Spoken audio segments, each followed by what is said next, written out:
So I've been thinking, it usually takes a lot to go to one of these singles meetups or events in the Church of God. If you're like me, you usually have to build up to it. Then the event happens, and maybe it goes well. Fantastic. But if you feel it didn't go well or was a waste, you might be asking yourself, is there a way to do a singles event without it being a disappointment? There is. I've used it, and it works. But it is hard.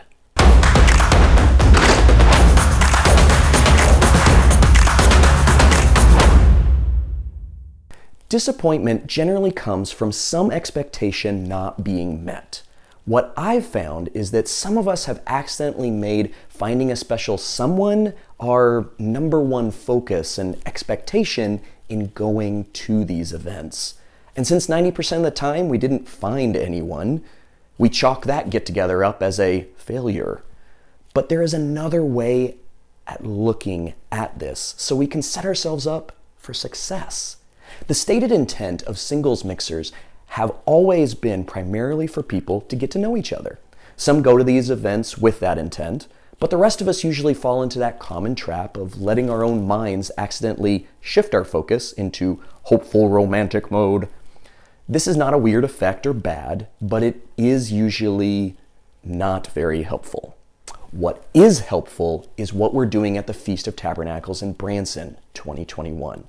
We're going to worship God, we're going to have good conversations, and we're going to do some fun activities, all with a focus for the singles of building community, not couples.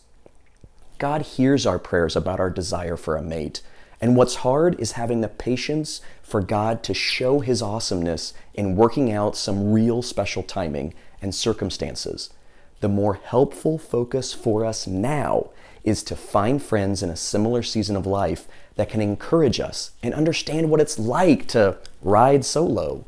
With a focus on God's faithfulness and friends, we can actually walk away from almost any mixer as a success. I'd like to invite you to my kickoff dinner after church on the first Holy Day. I'm calling it the Branson Big House Bash at my lake cabin. Food, friends, and fellowship, where we will map out some of the extra activities that my friends have planned and that we are welcoming you to join us in. Our focus is about building community and camaraderie. I'd hate for you to miss it. Email me for a personal invitation.